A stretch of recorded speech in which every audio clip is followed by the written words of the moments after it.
ভোজের আয়োজন করা হয়েছে। তাই আপনাদের উপস্থিতি ও সহযোগিতা একান্তভাবে কামনা করি।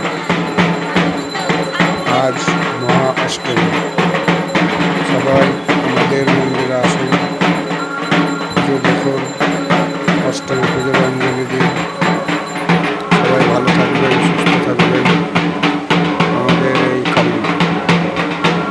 আশা করি আমার ভিডিও সবার ভালো লাগবে।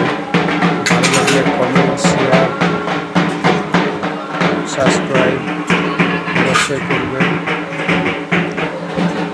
যতটা পারবো আমি আমার পেজ থেকে ভিডিও আপলোড দিব আপনাদের।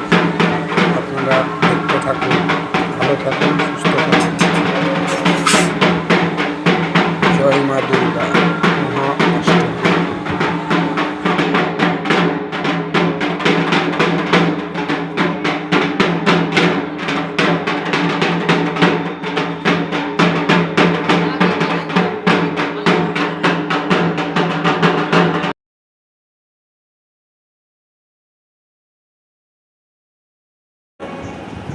দেখুন, এটা আমার একমাত্র কন্যা সুপ্রীতি সরকার। আমরা একটু ঘুরতে গেছিলাম। এটা আমি আমাদের ব্যারেজ মোড়ে। এটা আমি আমার একমাত্র স্ত্রী আর আমার একমাত্র কন্যা। এটা আমার ফ্যামিলি। সবাই